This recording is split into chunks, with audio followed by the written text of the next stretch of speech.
very good morning, a very good evening, and a very good... No, that's all wrong. Let's try that again. Very good morning, very good afternoon, and a very good evening to you, the good people of the tube. Hope you're all today, hope you're feeling grand, all's going well. Great start. Anyway, hello everybody, welcome to another Q&A Wednesday. Yes, let's get to question 1, shall we? Without further ado. Okay, so question 1 today. Do you use drum programs for your drum tracks, or does someone record the patterns for you? No, none of the above. The drum tracks that I use for my music is kind of on Bandcamps, I'd say, or intro jams, are all from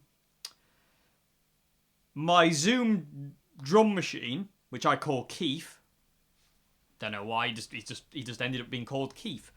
But I use my drum machine a lot for kind of like, if I'm recording kind of like in Pro Tools, I use the drum machine a lot. For intro jams though, I use the preset patterns that are already stored inside the Zoom G2.1U. So there's no drum programming or anything like that. I just pick a pattern I like and just go with it. So basically, I think there's like 32 drum patterns on the Zoom G2. There's substantially more on the Zoom drum machine I've got. But I just pick a pattern I like and I'll just kind of like play something that goes with it. Or I'll have something in mind that I'll find a drum pattern that will go with it, so to say. So yeah, it's not a case of somebody playing it for me or any drum programming. It's just a case of picking like a preset drum pattern and going with it, basically. Normally the simpler the better, because it's less faffing around and less kind of like hardship to get it right. So yes. Now that was a quick answer, wasn't it, everybody? But yeah, at least you don't have anywhere else to go with that. How bizarre. Okay, so yeah, so I hope I answered this question. I say, it's either my Zoom G2 or my Zoom drum machine. That's what I use most of it, well, 100% of the time, you know, like 50-50 really. But for all intro jams, it's the Zoom drum machine. Okay, so I hope that's the question. We're on question 2 now. Okay, so question 2. What are your thoughts on playing funk on metal guitars? I don't really have a thought. I mean, it's... you can play anything on any guitar. You know, you can play country on a BC Rich Warlock. I've seen it happen. You can play Metallica on a Stratocaster. You know, it doesn't matter. This is something I want to do a video on this actually, because it's quite an interesting concept. Guitars are haunted by their past. All guitars are haunted by their past. They are. Some guitars are cursed by it. Like, people see a Stratocaster with single coil pickups and they'll think of one of many things. You know what I mean? They won't think of anything else. People see a Gibson Les Paul and they'll think of a certain thing. Style-wise, people will see an ES335 and think of something. People will see a big bodied Gibson and think of something. People see a Gretsch White Falcon and think of something. And it kind of like preordains what that guitar is for. It's a really weird thing. I remember Matt Bellamy spoke about it one time, saying guitars are haunted, and I agree with him, because they are haunted. I mean, like, Stratocasters are haunted by Jimi Hendrix and people like that, and you know, Hank Marvin and Buddy Holly and John Frusciante and Jeff Beck and Eric Clapton. Gibson Les Pauls are haunted by Slash and you know, people like that, and so on and so forth down the line. So it seems to be kind of like this weird block we have as humans. Once something becomes iconic for one thing, it kind of becomes that thing. I don't know if that makes any sense. Like it's like a BC Rich Mockingbird, which I adore. I love BC Rich Mockingbirds. I really want a Mockingbird because they're my guilty pleasure guitar. I love them. It's not even guilty pleasure. I don't feel guilty. I just love a BC Rich Mockingbird because I'm a Slash fan, and you know, Slash. I've seen Slash play one. I just want one. But there's no reason to say if you've got like a heavy metal kind of guitar that's like a Jackson pointy guitar, or a BC Rich, or even a certain kind of Ibanez, or like an Explorer, or a Flying V. It doesn't mean it's kind of like, you know, it only does what it's done in the past, if you know what I mean. I mean, Gary Moore used an Explorer, and Gary Moore said the Explorer is one of the best and most versatile instruments. I've really got an itchy nose. In the world. He said the Explorer is ridiculously versatile. And you got to agree with him when he plays it, because his Explorer is really cool. But then Gary would go on to use it in kind of like heavy stuff. It's strange. It's a weird thing. But yeah, I mean, you can play funk on anything, because as long as it's clean enough. I mean, I remember a story I got told when I was at the Institute in London. One of my tutors, called Dario, he told us a story. There was they had like masterclasses there, and there was a guitarist who played with Michael Jackson who came in to do a masterclass at the Institute, and everyone expected him to turn up with a Strat. You know, everyone expected him to turn up with a Strat and do all those real kind of like, you know, clean, you know, kind of funk kind of stuff, if you will. And he turned up with an Ibanez. It was like this kind of really pointy Ibanez with two humbuckers, and he did the masterclass, and everybody said it just sounded like perfect. You know, to the sound, that really clean, funky sound that you associate with stuff like Michael Jackson, like say like Billie Jean and stuff like that. Like, I remember the tutor saying like the guitar tone he had was perfect, and all he noticed was what he'd done. He'd wound the humbuckers really low, so the pickups were really clean and not very high output, but it gave him a great funk tone. You know, and that's on an Ibanez with two humbuckers. So, you know, don't get caught by it, because you can. It's very easy to, and I have been before. Don't get caught by, just because a guitar has done something in the past doesn't mean it can't do something different in the future. So, if you know what I mean. Like, just because the BC Rich Mockingbird was used by Slash and loads of other kind of like, you know, heavy rock kind of things, doesn't mean you can't play blues on it. You know, Chicago blues. You know, it doesn't mean that. Just because it's pointy and thingy, it doesn't mean anything. It's about what it sounds like. It's not about what it looks like. It's about what it sounds like. And if it sounds right, it sounds right. I remember Dan, the singer from Duke's Deluder, saying there's a country guy on YouTube somewhere, and it's a video basically him talking about, like, people ask him all the time, how does he get his rockabilly country tone out of it? Because he's got some kind of Fender amp and an old Gretsch guitar. And he pulled a prank. He pulled a fast one on people of the tube. And what he did was he said, "Oh, this is how I get my tone." And he had his Fender amp, he had a reel-to-reel tape echo, and he had his old Gretsch guitar, and he did this kind of rockabilly solo. And then apparently he says, "I actually pulled a trick on you." And actually what he did it on was a BC Rich Warlock and a solid state amp with a cheap delay pedal. So it's not about what it looks like or what it's done in the past. It's about what you want it to do and can it do it. So the whole idea of like playing like a metal guitar for funk, like an Explorer or a V or whatever, yeah, go ahead. There's no reason you can't. There's no rules to say you can't. There is no rules when it comes down to what you use musically for anything. If it works for you, it works. If it works for you, it's right, regardless of what anybody says. You know. So yeah, if you want to play funk on a heavy metal guitar, go right ahead. You know, there's no limit to what you can and can't do. But I would say if you did have something like a high output humbucker, then you want to kind of lower the humbuckers as far as you can go without them falling off the bobbins, obviously. The screws, sorry, to hold the bobbins in. But you know, you don't want it to fall off. That's not fun. But especially when you've got to take a whole guitar apart to get them back in. But yeah, you know, it's just a case of how you set the guitar up and how you play it and your attitude towards playing it. You know, there's no reason to say that you can't. You know, I remember seeing Funkadelic, one of the Funkadelics guitarists. Oh, that's really bad. I can't remember his name. It wasn't Eddie Hazel. I can't remember his name. Sorry. But I remember one of the Funkadelic guitarists playing a Warlock, a BC Rich Warlock. And he was playing clean funk stuff. Like, really kind of like, you know, proper funky stuff. And it worked. You know, it worked. You know, it looked weird because you expect it to kind of be in a band like Slayer. But, not Funkadelic. But because the sound was there, you forget it eventually. It's one of those weird things. So yeah, you know, if you want to play funk on a heavy metal guitar, there's no reason to say you can't. If you want to play heavy metal on a Stratocaster, you can. You know, there's you know, you don't pick up a guitar and go, I want to play Master of Puppets on this guitar, and then go like this. I can't play it. You know, that doesn't happen. You can still.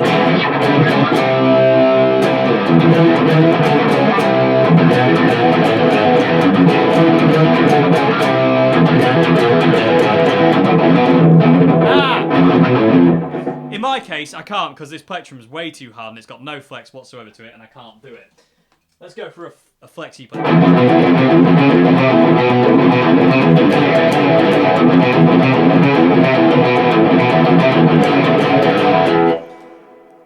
Yeah, I can't hack plectrums that don't bend. I'm gonna have to get some new plectrums, everybody. They're way too tough. I've been really liking these recently as well. Oh, here we go, Tangent Boy, 40.46mm. Really like them. They're really, really cool. Pink ones. And you can see that. But anyway, but yeah, you can play funk on any guitar. Any guitar. You can play it on an acoustic guitar. You know what I mean? You don't need a Strat, you don't need a Telecaster, you don't need anything with single coils. You can use humbuckers. You know, you can do anything you want. So yeah. My thoughts on playing funk on a metal guitar, go for it. No rules to say you can't. It's really cool. Why not? Why not? Like I say, one day I'm going to get a BC Rich Mockingbird and take it to a blues jam and scare everyone with it. And never distort it. Just keep it really clean. It'd freak people out. Great. I remember, actually, oddly enough, there we go, Tangent Boy again, everybody. I remember I had my vintage Flying V for a long time, and I used to love my vintage V for blues. My vintage V60, I think it was an amazing, awesome blues guitar. And it was just stunning. Absolutely stunning tone for blues. The humbuckers were amazing. And I used to carry it around, and I did Red House on it. Like pretty much, you know, not every night, but quite a few gigs I would use it for Red House. And when I used to take it out of the case, you would always get looks of, oh god, they're a metal band. You know, that's what I mean by guitars being haunted. People see a Flying V and immediately think heavy metal. It's bizarre. Anyway, got to move on. So I hope that's the next question. Moving on to question 3 now. Yeah. Okay, so question 3 today is, what's your opinion on the Guild Polara from 1964? Do you still have the same opinion on it now as when you demoed it? And do you think £1,600 is too much in today's market? Right, the Guild Polara was one of the most awesome guitars I have ever demoed. I remember really enjoying that demo. Not as much as some others, but I remember really enjoying that demo. And the really cool thing was, in the back of the guitar, it actually had a guitar stand built in. There was a metal bar you just pulled out and it just leant on it. I wouldn't trust it, but it's a good idea. But yeah, the Guild Polara was an amazing guitar. I seem to think I didn't really like the neck pickup as much as the bridge, but I don't know. I could be wrong. That video was like 5 years ago now. Good gravy. And I don't really remember much about it, but I do remember enjoying playing the guitar. The guitar itself, I thought, felt really nice, and it was a really, really cool shape, and the headstock was immensely crazy. I had this kind of like weird pointy stabby eye bit where you could stab somebody in the eye with it. It's great. It's like somebody came up on the stage drunk, mate, do you know how to play this song? You just go like this. And then they get off the stage and then you go to jail. Anyway. Moving along. But yeah, I still have the same opinion now as I did then. The Guild Polara is a really, really cool guitar. It looks cool. It sounded really cool. I just love the way it felt as well. It felt really nice. I remember the neck being really nice. I'd have to go back and watch the video to remember exactly, but I can remember it vaguely in the back of my head. I just remember I really enjoyed playing it. It was one of those guitars that I really enjoyed playing. I might do a video one day of my favourite guitars that I played at Old Hat. I might just kind of like do a little rundown video of like my top 10 favourite guitars I played in Old Hat while I was there. Because I got to play some absolutely unreal instruments. Stuff that, like, to this day I still feel like honoured to have had the opportunity to play. You know what I mean? It's still like, Christ, I played one of them. You know, it's like, whoa. You know, it's like, it is a bit, I am very grateful to the owner of Old Hat. Even though everything went wrong, I'm still very grateful to him for letting me loose on those guitars, because, you know, that'll never some of those guitars I'll never ever play again in my life. It just won't happen. You don't come across them at all. It just doesn't happen. So I'm extremely grateful to him. So, you know, Norman, thank you very, very, very much indeed for, you know, the opportunity to play those instruments. It, you know, it still means a lot now, even though I haven't spoken or been in the shop for about 4 or 5 years, because it's just a bit too awkward to go back now, considering how everything ended. So yeah, anyway, but yeah, the Guild Polara, let's get back to that, because tangenting again, good at that. Anyway, and the World Tangent Award goes to, I don't know, but do I think 1/600 is too much in today's market?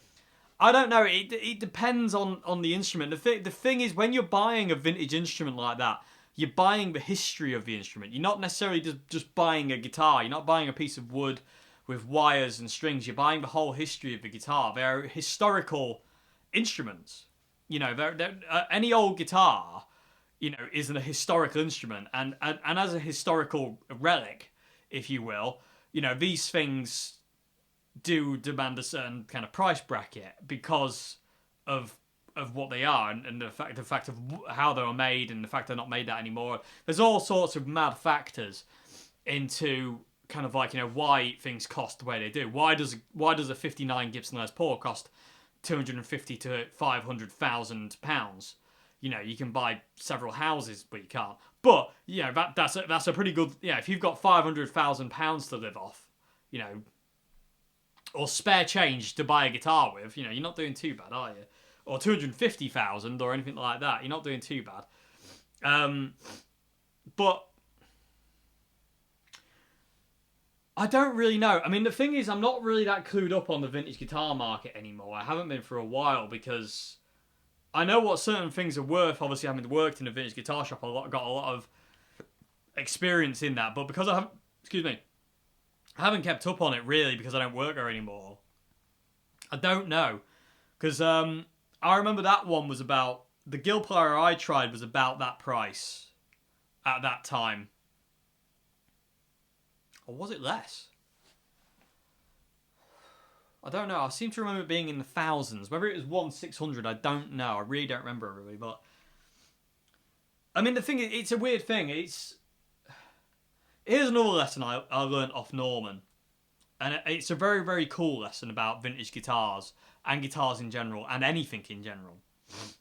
Just because a guitar's worth something doesn't mean that's what you're going to get for it. You know what I mean? Just because your guitar is a custom-made guitar that cost you £7,000, say. Yeah, let's just go crazy. Let's go mental. Doesn't mean you're going to get £7,000 for it. Just because you paid £7,000 for it doesn't mean you're going to get that if you want to sell it. You know, people, things are only worth what other people are worth, that are willing to buy it for. My ears ringing, everybody, for some reason. Yeah, things are only worth what people are willing to pay for it.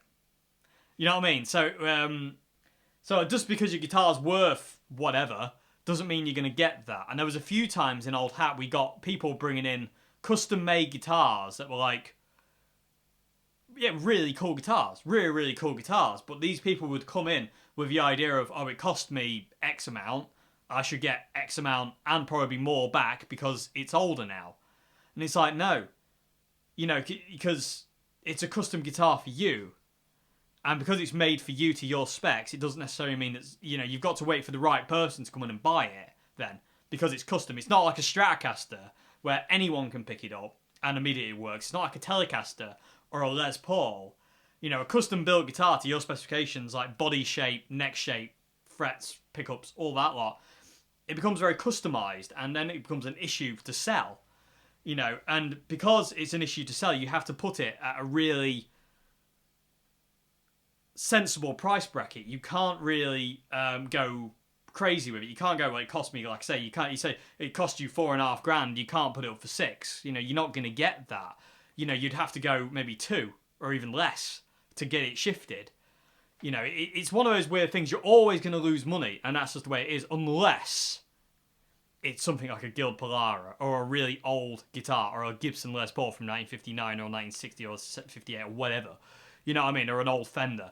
You know, you're not going to lose money on them because they've got the provenance. But custom-made stuff that's new doesn't have that. And I don't know, I've rambled on. I think I've gone a bit mental. What's new? Yes, get the padded wagon, everybody, in the straitjacket. He's lost it again. Anyway, moving along. But yeah, but no, it was a very cool thing to learn for me, which is like, say, like, you know, just because you bought it for that doesn't mean it's worth, you know, just because that's what it's worth doesn't mean you're going to get it. And also the fact of just because you want that money for it doesn't mean you can get it. Like I say, people, things are only worth what people are willing to buy it for. You know, you can put something up really, really what you think is cheap, but other people might look at it and go, well, that's really expensive for me.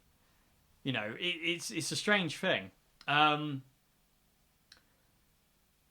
Yeah, the whole budgeting thing is really, really strange with guitars. Anything in general, really. It's like, you know, right prices are very weird. Getting the right price is very strange. It's a very funny thing. Hence, haggling comes in. But yeah, the Guild Polara. Let's get back to that, shall we? Let's stop digressing, Dave, and get back to the question. By the way, it's very, very dark today. If you can tell, it's raining horrifically outside. It's like the sun never rose today. So yeah, I do apologise, actually. I've just realised how dark it is on the screen. So I do apologise for that.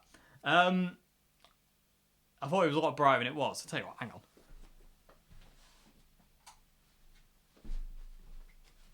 That's a little bit better. A little bit of light, everybody, on the subject. But yeah, the Guild Polara, is it worth 1,600? Yes and no. It depends. It depends on condition, originality. Does it have its case? You know, does it have provenance of where it's come from? Does it have this? Does it have that? It all comes down to it. You know what I mean? You need to, a vintage guitar buying, you need to know everything about the guitar before you buy it. You know, there is no point somebody coming up to you and saying, oh, this is a 59 Gibson Les Paul, when it's a modified Epiphone, and you buy it just because this person said so. You know, you need to have the guitar apart, you need to check all the dates on the pots, make sure it's all original, you know, this, that, and the other. Joe Bonamassa says, oh, you don't want to do that. That's wrong, and I'm sure he's done it many times in the past. So let's not go down that route, Mr. Joe.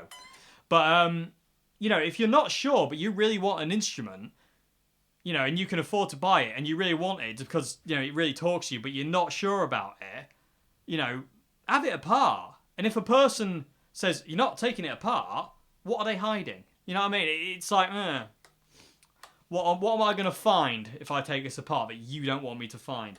So, again, like I say, the Guild Polara, is it worth about that price? Yeah, it probably is. It's probably worth about that price. Should you buy one for that price? I don't know. You know, it depends on the instrument and its condition, provenance. Has it been refinished? Has it been fixed? Are the pots original? Are the pickups original? Is the tremolo original? Is the stand in the back? You know, is it been refretted? Has the neck been planed? Are the original machine heads? You know, has it been clear coated? Has it been refinished? All these factors come into instrument buying, especially if they're old vintage guitars.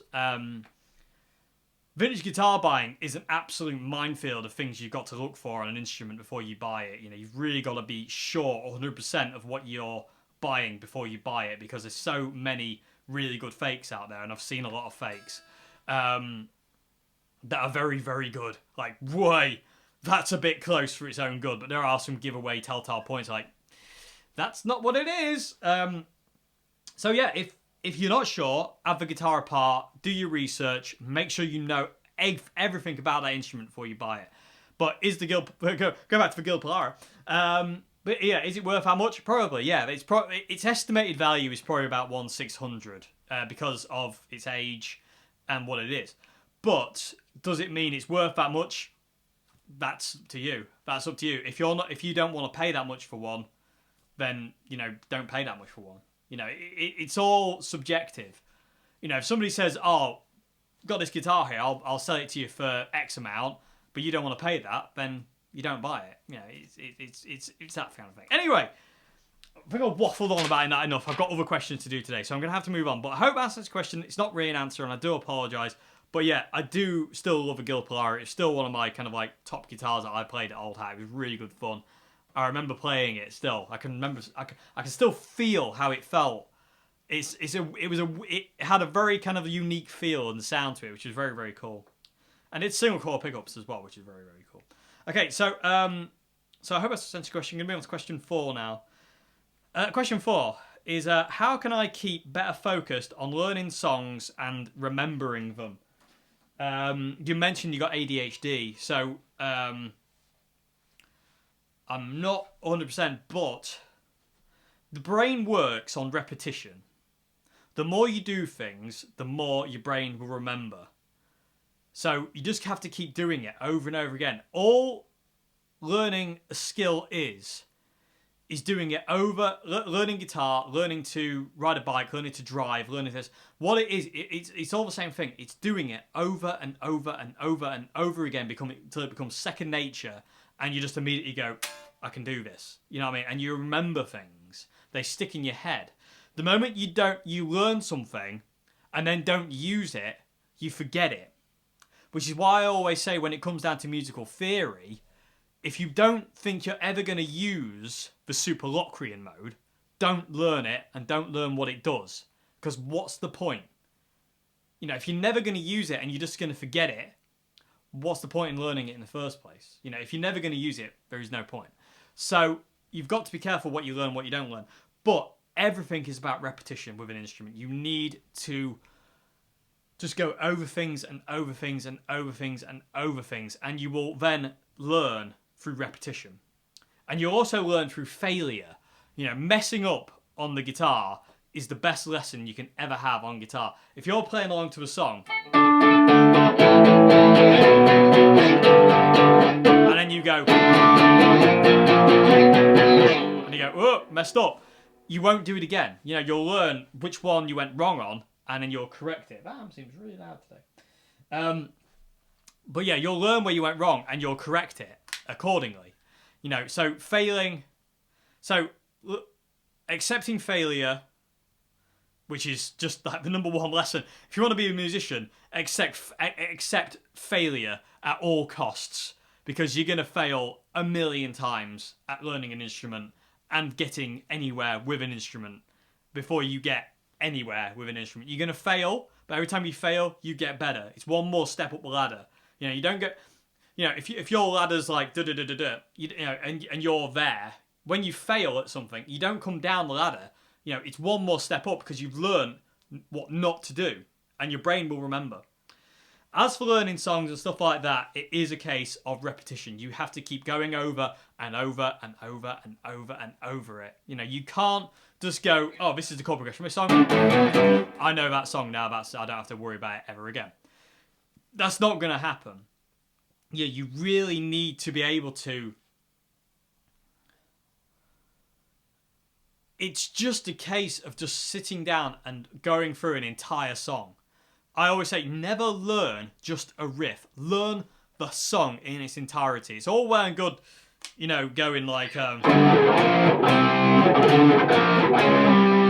I know how to play Smoke on the Water now. No, you don't. What's the next part? If somebody said, oh, do you want to get up and jam Smoke on the Water? You can't just go up there and keep doing this over everything. You need to learn the whole song. You need to learn it all. And if you want to get to that point, solo included, and the Smoke on the Water solo. I mean, that's just like one of the best intros to a solo in the world ever. It's been just like that pre-bend. Ah, Richie! Anyway, but yeah, learn full songs. Learn songs front to back. Put the CD on. Do people still do that?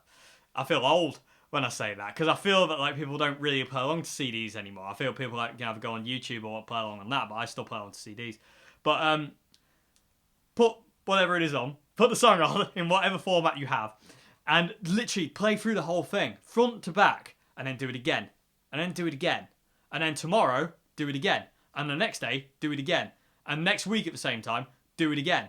You know what I mean? It's all repetition. You don't learn by doing things once. You know, you need to learn by doing things multiple times. You know, you need to learn by doing it over and over and over again until it becomes second nature, and then you don't think about it anymore. You just do it. Same thing with songs. You know, if somebody said, "Oh, can you play this song?" You know how to play it. You just go, "Yeah, it's just like this." You know what I mean? And then you become a human jukebox, which is great fun, which is the way you want to be. It's all well and good, you know, being this, like,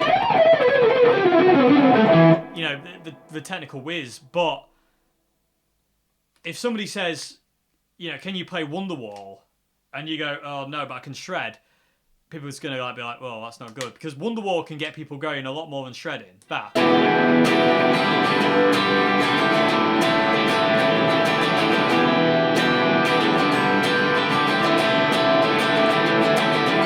You know, that gets people going a lot more. Or this. You know, you play that at a party, people are gonna love it. They're not gonna love you shredding. You know what I mean? There's all those little memes. Mark Agnesi from Norman's Rare Guitars puts them up all the time about, like, you know, the guy at the guy at the party with the guitar, you know, that everyone hates. You know, that was me. So I was always at a party with a guitar because I didn't have any friends. So I used to play guitar in the corner, and it was one of those things. I remember playing Wheatus's version of "Give a Little Respect" by Erasure about 8 times in one night because people kept requesting me to play it, and the entire party was singing this song, and I was playing it. You know what I mean? And it was a big lesson for me, going that knowing how to play a song front to back is a lot more important musically than being able to be technically brilliant at your instrument. If you can play music to people, people respond. If you just show technical chops, people will get wowed for a bit, and then they get bored because it becomes like quite oppressive to them. It becomes quite. So I've totally forgot the question. Focused on learning songs. It's still a tangent, Dave. You can't get away with saying that wasn't a tangent. But yeah, focused on learning songs and keep remembering it's just repetition. You need to keep doing it over and over and over and over and over again until it just locks in. And it will. It just takes a lot of time. You know, it takes years to develop that. You know, you can't do it straight away. Sometimes it's just the way it is. Sadly, yeah. There is no quick route. There is no easy route. There's no do X, Y, and Z, and there you go. It's a case of kind of like going from A, B, C all the way through to Z. You know, you can't skip bits just because you want to progress faster. You know, that's not going to make you progress. That's going to make you fall. You know, you need to progress naturally and at your own speed, and your brain will know that speed. And when your brain knows that speed, it'll start connecting to the other parts of your body, and eventually that'll turn off, and you will play from here, which is a lot more important than playing from there. You have to play from there, though, to learn how to play from there. You know, without this, you can't learn to play from there. So you need the two. But eventually, you forget to use this. Well, you don't forget, but you turn that off and you just play from there eventually. It's an awesome thing. But it has to progress naturally. It has to happen over time. You can't rush it. You can't... There's no quick route. Okay, so just repetition. Just keep going. Just keep going over the songs you love to play over and over and over again, and eventually it will stick.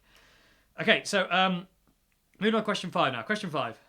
What are your thoughts about the CR120c combo compared to the CR120 head and cab? I'm after a John Frusciante tone.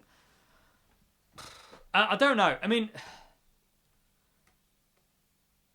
in all fairness, there isn't a great deal of difference between the CR20. Well, it's the same amp.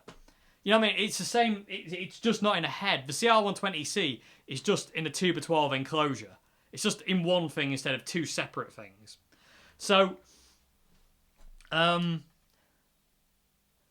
I mean, it really comes down to. Well, it doesn't come down to anything. They're the same amp. You know, it's just a case of, do you want 4 speakers or just 2 speakers? Is all my question. Because they sound very, well, they don't sound very similar. They sound the same. Even the CR60 sounds pretty much exactly the same as the CR120. The CR60 has less bottom end, but they tonally sound very, very, very much the same. And the same with the CR120c combo, 2x12 combo, I don't feel sounded any different to the CR120. The only difference was, like I said, with running 4 speakers, you have extra low end instead of just like, you know, less low end, so to say. So, and also, like say, the CR120c is a lot cheaper because you don't have to buy a cab. So, if you're on a budget, CR120 combo, go for it. If you want the half stack look, then go for the half stack. It's all down to you. They don't sound different enough for me to say, oh, that one sounds totally different to that one, so that's the one you need. They sound so similar that you probably, if you're in a blindfold test, you probably wouldn't even know. You know what I mean? So it's one of those deals. So it just comes down to your budget more than anything. If you don't, you know, because heads and cabs are more expensive, obviously, than the combo. But then you've got the combo if you want the head and cab look. You know what I mean? So, but like I say, you can always get the combo and then get a cab at a later date and run both. And that's great. 6 speakers of Orange Crush power. Awesome, I tells you, awesome. So, so yeah, you can't really go wrong. It's just a case of like, you know, what can you afford to buy more? If you go for the CR120c because it's more in your price bracket, go for it. If you want the head and the cab and you can afford it, go for it. You know, you're not going to lose either way because both amps sound exactly the same and they both do what they want to do. And on the Crunch channel, you get a great John Frusciante sound. So, yes, I hope that's answered your question. Get a dry throat, everybody. I might have to stop and get a drink in a minute. Okay, so I hope that's answered your question. Moving on to question 6 now. I'm okay for time. That's good. So, question 6. Does shielding on a strat work, or is there a magical box that I can plug in to sort out the problem? Shielding. Shielding does and doesn't work. The nature of single core pickups is that 60 cycle hum. You can't get rid of it. It's always there. You know, you can turn different places and it gets worse or it goes away more, but you can't really get rid of 60 cycle hum no matter how well you shield your guitar. You know, this guitar's got a shielding plate, the old aluminium shielding plate on it, and again, you can still hear it's still dead noisy. And you know, shielding does work. It does. It cuts down on buzz a bit, but it's never ever going to get rid of it totally. You know, it's just not. You know, if you want to get rid of that 60 cycle hum, you need to get either humbuckers or noiseless pickups, and I don't like noiseless pickups. I think I reckon. Well, actually, I'll tell a lie because my friend's got a Strat with noiseless pickups in it, and they sound immense. They sound really nice. I wouldn't replace any of my guitars with them, but they do sound nice, if that makes any sense. 60 cycle hum is just one of those things where you kind of got to deal with it. There's a gig of Rory Gallagher. He's playing a TV show, and he's using his Strat, and for the whole gig, his guitar is just buzzing because of the lights and everything in the studio. And his guitar is just like this all the time. Every time he stops playing, it's louder than that. It's like really, really, really loud. The buzz is really, really loud. And you said in a venue you play, like, the hum is really, really bad. It's hard to play. Yeah, I can understand. But, like I say, there's no way of getting rid of 60 cycle hum totally unless you get different pickups, like stacked single coils or humbuckers. You know, DiMarzio cruisers that Andy Timmons uses are a good replacement because they're single coil shape, but they're humbuckers, but they got a single coil sound. I really want to try some because they sound immense. But yeah, there's no 100% way of getting rid of 60 cycle hum. Even if you use a noise gate, like for instance, like I've got a noise gate on the Zoom. So, at this point in time, hopefully you can kind of hear the amp hiss. If I now turn up, the noise gate, the hiss will go away. So there's the hiss. Hopefully you can hear that. Noise gate. So now the noise gate's got pretty much rid of that hiss, but 60 cycle hum's still there. So you can't really get rid of it. It's a character of single coil pickups, just through and through. So you can shield it, you can shield your guitar, and it does help a little bit. But you will never get rid of 60 cycle hum as long as you've got proper single coil pickups. You know, but it just won't happen. It just, you know, they buzz, they hum, that's what they do. So you'd have to replace them if it's really kind of like, you know, if you literally can't deal like with the noise, which I can understand because it can be a bit annoying sometimes. Then you just have to replace the pickups, you know, for something like, let's say, noiseless pickups or something like a DiMarzio cruiser. Excuse me, where it's still got a single coil snap, but it's not prone to picking up those frequencies and kicking out those frequencies. Like I did a gig the other week at a local pub with the Oswald Strat. The Oswald Strat is shielded to the max. Nick did like the most amazing shielding job in that guitar. All the cavities are shielded and everything like that. But I was stood next to the PA power amps. They were literally there. And all night long, I spent the entire gig facing away from them, pretty much. And the crowd was over there, so I had to basically face the side and had to keep going over to my pedals like that. Because in quiet parts, the guitar was just buzzing. Because it's got single coils. You know, there's nothing you can do about it. It's just a natural thing of single coils. So yeah, there's no real way of getting rid of it, you know, other than changing the pickup, sadly. 60 cycle hum will always be there, noise gate or whatever, you know, or shielding or whatever. It's really good to shield your guitar though. It really is a good idea to shield your guitar. It just helps with all sorts of other stuff as well. But guitar, if you've got single coil pickups, it's still going to make weird noises once in a while and still pick up radio frequencies. But saying that, humbuckers do that as well, and amps do that. I picked up some weird radio frequencies on amplifiers before. It's great fun. I love it. Okay, so I hope that's the question. Moving on to the final question, everybody. Question 7 today. Okay, so what's the best power for pedals? Is it Voodoo Labs or other? Voodoo Labs pedal power 2 plus. It's the power supply of the world. It should be. I just think it's brilliant. So yeah, I would highly recommend the Voodoo Labs pedal power 2 plus. I just love it. I think it's brilliant. You've got line 6 reverse polarity things on there. They're all isolated. You've got the sag control. Oh, they're just immense. You can run like battery things off them as well, and it just sounds immense. So yeah, I mean, I would say if you're after a decent power supply, go for the Voodoo Labs. There are others out there, but I haven't tried them, so I can't comment on them. The only one I have tried is the Voodoo Labs, so I'd highly recommend the Voodoo Labs. I don't know why I said it like that, but hey. So yeah, and you also asked, is there any way to improve my current setup, which is a USA Telecaster, a Boss OS2, which you're using as a pseudo DS2, Ibanez WH10W, and a Marshall MG30 FX.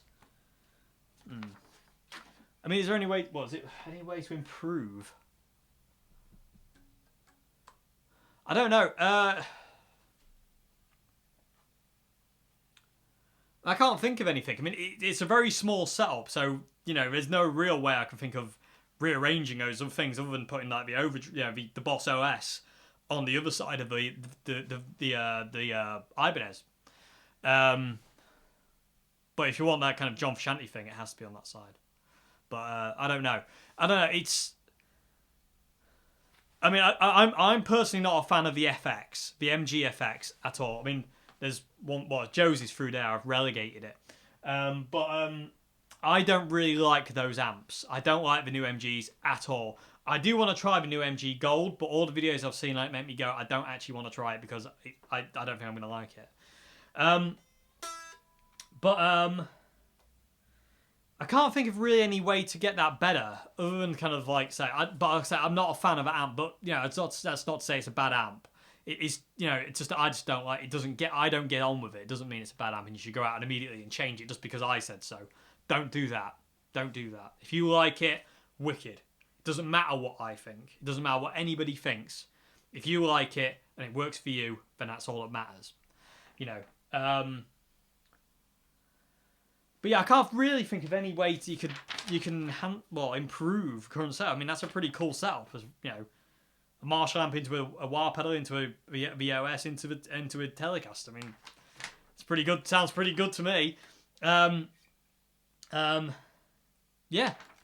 Sorry. I can't really think of any way that would be improved.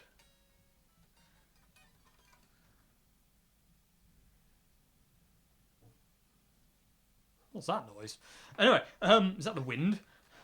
Anyway, yeah, sorry, that's not really an answer, is it? I do apologise for that immensely, but I literally can't think of any way you could improve on that. You also asked, the Boss OS, makes funny noises. Should I tweak the amp, or is the problem coming from pedals or cables? Right, you didn't really go into detail of what funny noises it makes, because people ask me all the time, my Boss DS2 is just feeding back and hissing all the time, and that's what the Boss DS2 does. You know, that's what the Boss DS2 does. It's a noisy pedal, especially when you have more gain. You know, it's just a noisy pedal. That's just the way they are. There's nothing you can do about it. You just got to turn it on when you want it, turn it off when you don't want it. And then once it's on, you can't stop playing. You can't just kind of like, you can't go.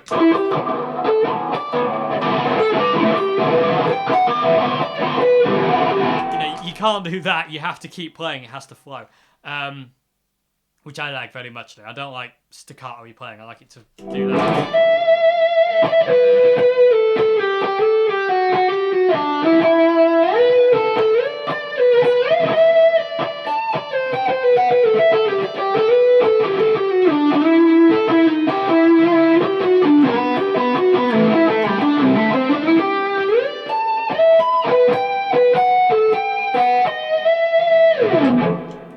That's a weird five in there, but anyway.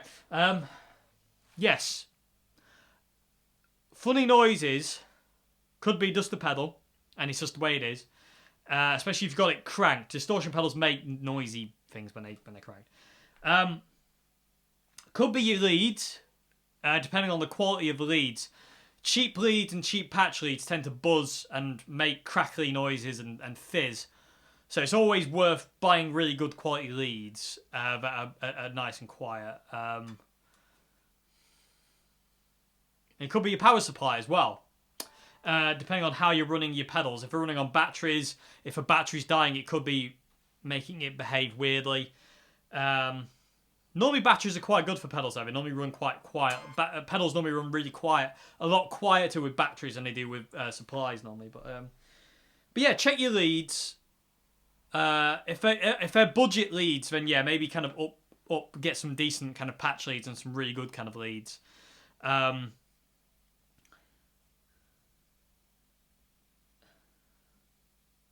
yeah, just see if it's just, you know, if it's on, if the noise happens only when that pedal's on, then it's just the pedal.